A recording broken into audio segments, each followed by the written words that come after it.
안녕하십니까. 11월 12일 금요일 말씀 묵상 함께 시작하겠습니다. 오늘도 말씀으로 하루를 시작하시는 우리 귀한 성도님들 가정 가운데 능력이 임하고 각자에게 주님의 지혜가 충만하시기를 간절히 기도합니다.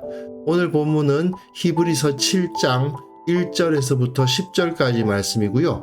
드디어 멜기세덱이 어째서 영원한 영광을 가진 제사장이며 예수님이 멜기세덱의 반차를 따르셨다는 것이 무슨 의미인가가 설명되기 시작합니다. 오늘 본문을 통해서 예수님이 어떤 제사장이셨는가를 한번 묵상해보는 그런 시간이 되었으면 좋겠습니다. 그럼 먼저 말씀 보시겠습니다.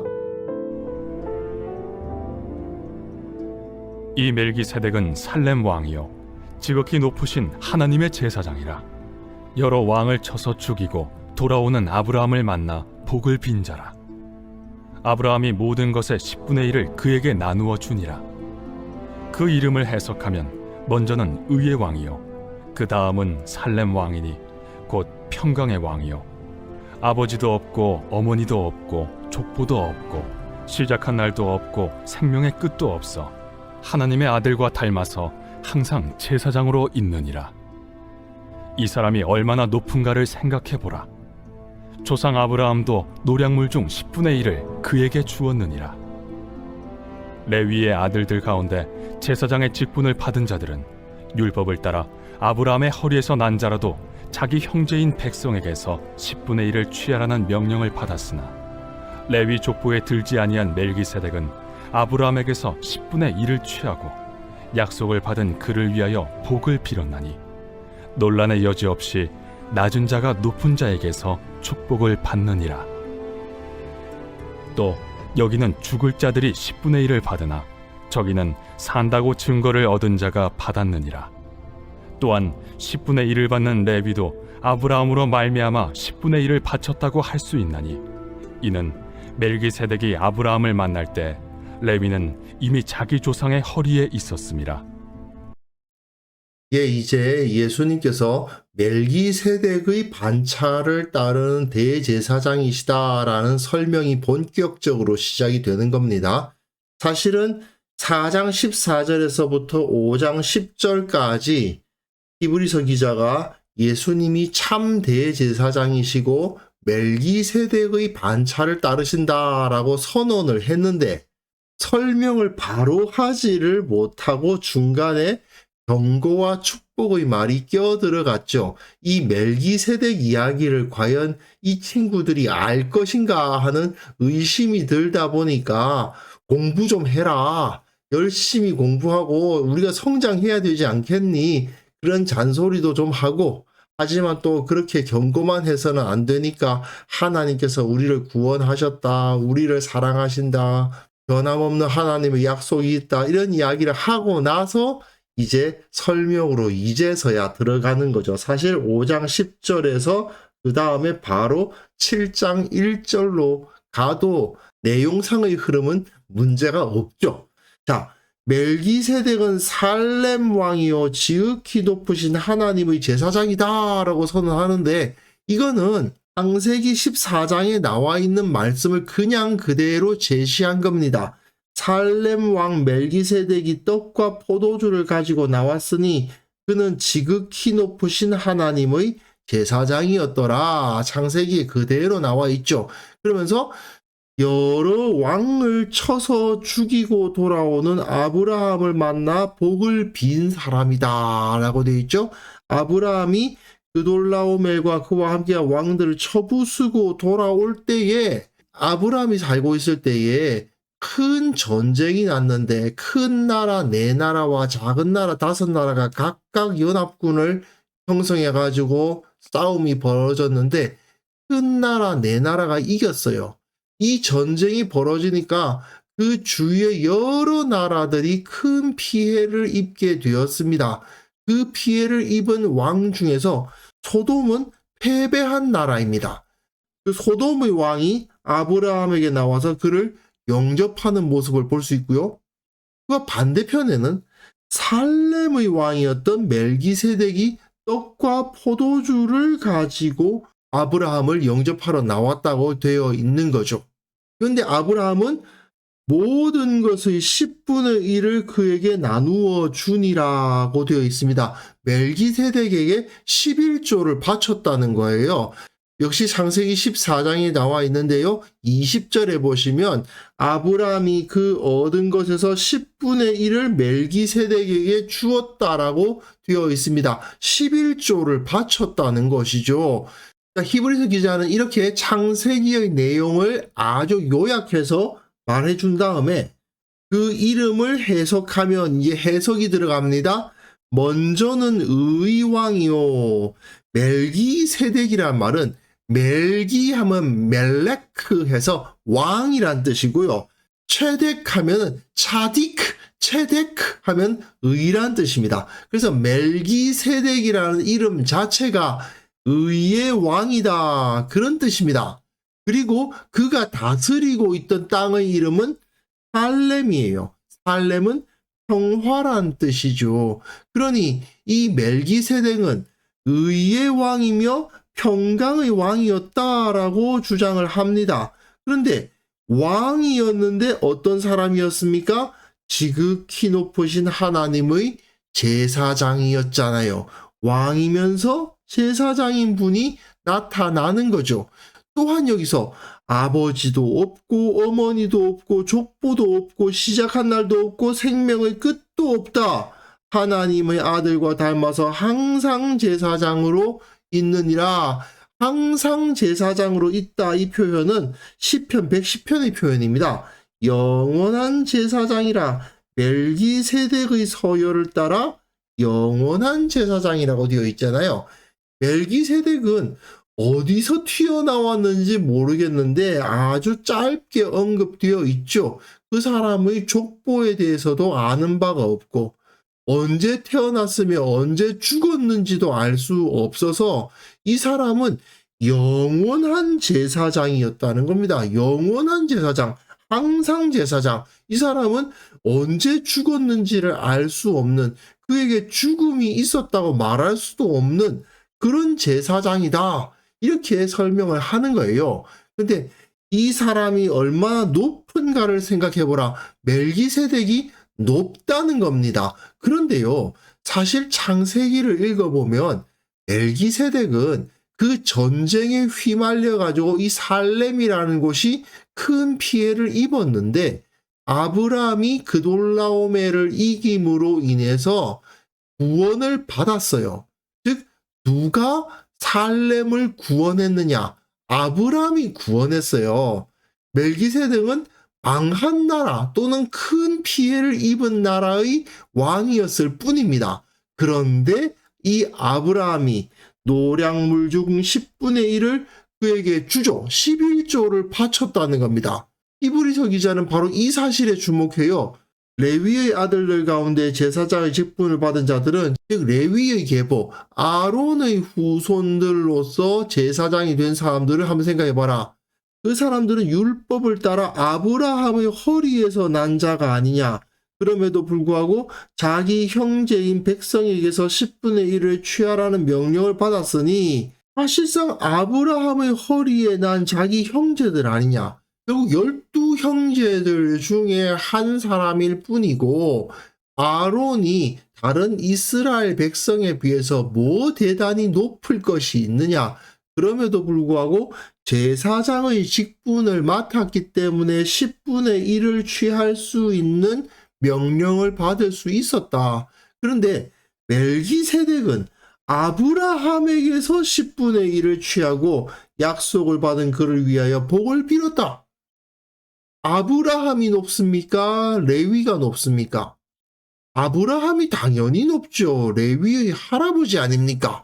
그러니까 당연히 아브라함이 높은데 그 아브라함이 누구에게 11조를 바쳤다고요? 멜기세덱에게 바쳤다. 레위는 누구에게서 11조를 받냐? 자기 형제인 백성들에게서 11조를 받을 뿐이지 아브라함에게서 11조를 받는 것은 아니죠. 그런데 멜기세덱은 그 아브라함, 그 조상으로부터 11조를 받았으니 또한 멜기세덱은 아브라함을 위해서 복을 빌어주기까지 했다. 논란의 여지 없이 낮은 자가 높은 자에게 축복을 받느니라. 그러면 누가 높고 누가 낮냐? 아브라함이 낮고 멜기세덱이 높다 이거죠. 창세기를 읽어보면 그러지 않은 것처럼 느껴집니다. 멜기세덱은 아브라함에게 떡과 포도주 들고 나와서 고맙소이다, 우리를 구해줘서 고맙습니다 하고는 축복해 준 것처럼 보여요.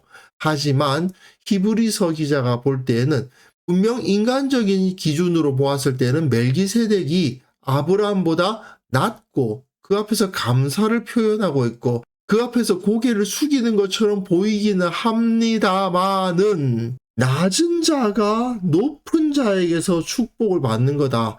인간의 눈으로 봤을 때는 멜기세덱이 아브라함보다 낮아 보이지만 사실은 멜기세덱이 아브라함보다 높다 이렇게 말하고 있는 거예요. 그러면서 또 여기는 죽을 자들이 10분의 1을 받으나 죽을 자들 레위의 제사장들을 말하는 겁니다. 왜냐? 이들은 다 죽잖아요. 그리고 대제사장들은 죽고 나서 그 아들에게 대제사장직이 넘어가죠.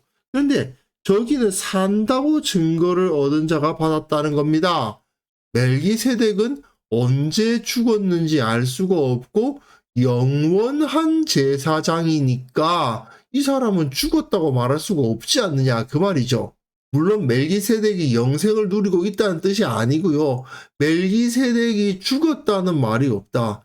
레위 족속의 대제사장들은 다 죽음을 경험하는데 멜기세덱은 삶을 경험하는 제사장이다 이거죠. 또한 10분의 1을 받는 레위도 아브라함으로 말미암아 10분의 1을 바쳤다고 할 수 있다. 왜냐? 멜기세덱이 아브라함을 만날 때에 레위는 이미 자기 조상의 허리에 있었다. 레위가 태어나기도 전이잖아요. 그러니까 아브라함이 멜기세덱에게 10분의 1을 바쳤다, 11조를 바쳤다라는 것은 레위가 아브라함에게 속한 자이므로 그 후손이니까 레위도 결국은 멜기세덱에게 예물 11조를 바친 거라고 볼 수도 있다 이렇게 말하는 거죠. 이 당시 유대인들의 질서를 생각하면 대제사장이 제일 높은 사람이고 그 대제사장 밑으로 레위인들이 있고 뭐 서기관들도 있고 이렇게 있죠. 그러면 레위인들은 굉장한 고위층입니다.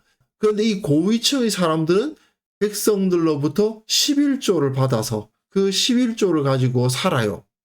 그래서 그들은 높은 사람들이구나라는 인정을 받고 있어요. 그런데 히브리서 기자가 보기에는 멜기세덱이 아브라함으로부터 11조를 받았으니 당연히 멜기세덱이 아브라함보다 높다. 그러므로 레위의 계열에서 태어난 대제사장보다 멜기세덱의 계열에서 세워진 대제사장이 훨씬 더 높다 이거죠.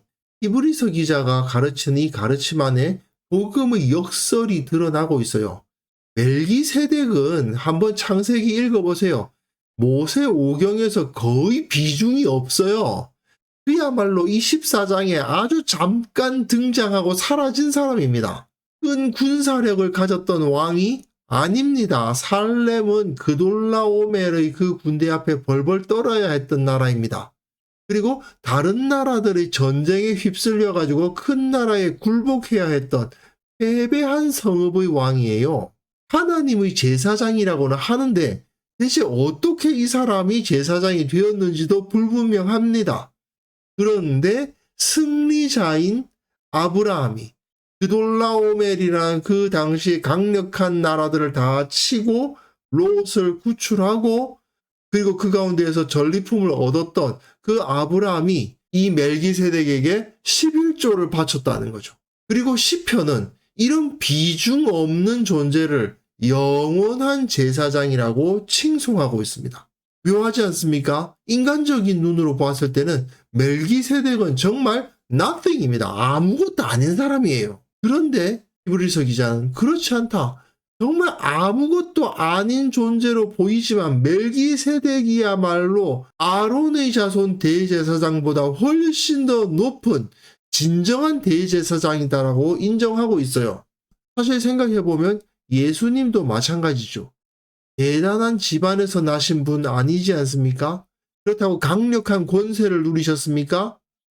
다윗이 블레셋을 쳐서 무찌른 것처럼 로마인들과 싸워서 그들을 무찌르셨습니까? 아니잖아요. 십자가를 지시는 모습은 너무나도 무기력해 보입니다. 패배자의 모습 아니겠습니까?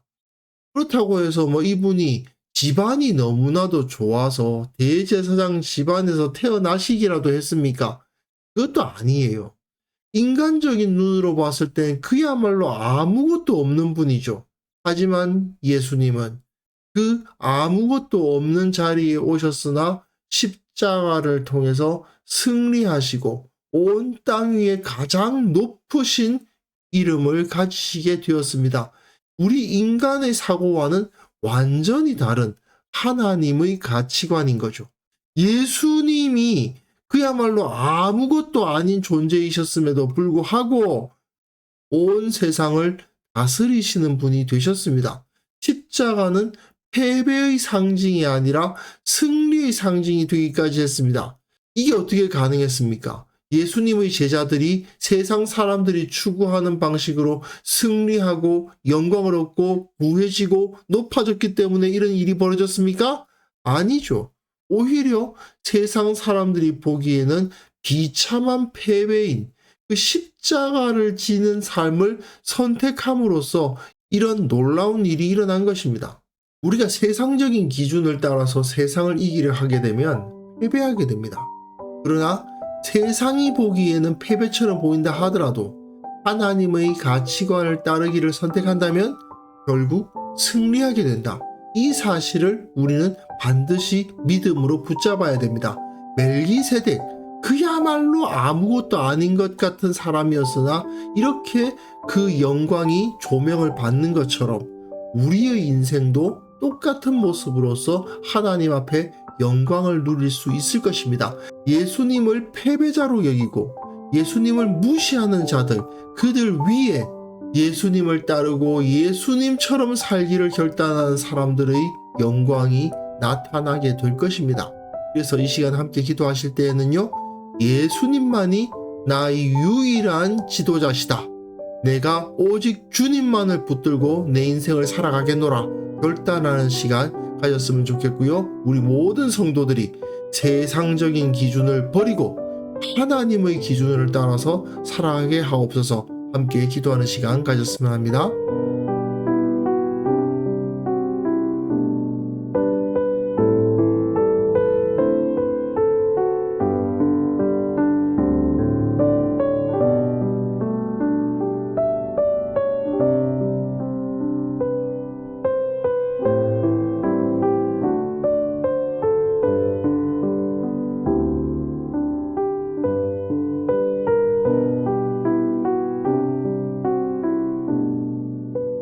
하나님 아버지, 내가 주님의 제자라는 사실을 결코 잊지 아니하고 오직 주님만을 따르겠노라는 결단을 새롭게 하게 하여 주옵소서.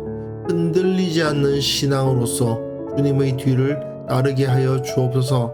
우리 성도들이 세상적 기준에 흔들리지 않도록 도와주시고 주님께서 원하시는 것이 무엇인지 올바로 깨닫게 하여 주시고 세상 사람들이 추구하는 더 높고 더 유명하고 더 부유한 길을 추구할 것이 아니라 더 거룩하고 더 올바른 길을 선택하는 우리 성도들 다 될 수 있도록 도와주시기를 원하옵고 바랍니다.